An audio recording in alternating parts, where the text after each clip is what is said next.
వరకు ముడుపులు లేనిదే ఏ పని చెయ్యరు. పని ఎలాగైనా చేయని, పైసలిస్తే చాలు. నాణ్యత గాలి కుదిలేసి అడ్డంగా దోచుకుంటున్న ఇరిగేషన్ అధికారుల ధనదహంపై ఫోకస్.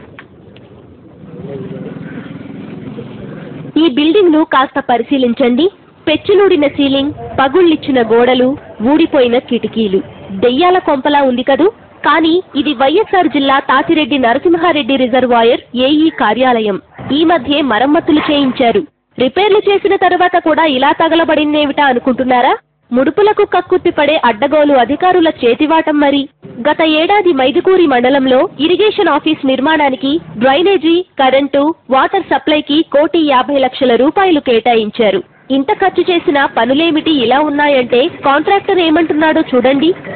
కింది స్థాయి నుంచి పై స్థాయి వరకు, పై స్థాయి నుంచి హైదరాబాద్ స్థాయి వరకు పర్సెంటేజీలు ఖచ్చితంగా మేము కాంట్రాక్టర్గా ఉన్నట్టు ఖచ్చితంగా ఇవ్వాల్సిందే. మా బిల్లులు రావాలంటే మేము పర్సెంట్ వాళ్ళకి పోతుంది, మాకు వచ్చేది ఒక 20% మాకు వచ్చేది. ఒక 50%లో వర్క్ చేయాలి. అవి వర్క్ నాశనకంగా ఉన్నాయంటే మేమేం చేసేదానికి లేదు. సో అర్థమైంది కదా, పర్సంటేజీలు పోను, మిగిలిన సొమ్ముతో జరిగిన కంటి తుడుపు పనులవి.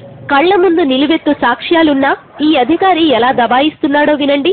కాంట్రాక్టర్ చెప్తానే ఉంటారు, వాళ్ళకు పద్ధతి ప్రకారం పనిచేయాలంటే వాళ్ళు మా పైన కంప్లైంట్ చేయడం అది మామూలే, అటువంటి ఏం లేదు. కానీ నేను 9 నెలల్లో క్యాష్ హ్యాండ్ ఓవర్ చేశాను. ప్రస్తుత పరిస్థితుల్లో ప్రస్తుత స్టేట్ అనేది నాకైతే తెలియదు. మైదుకూరు ఇరిగేషన్ కార్యాలయంలో ముడుపుల భాగోతం ఇది.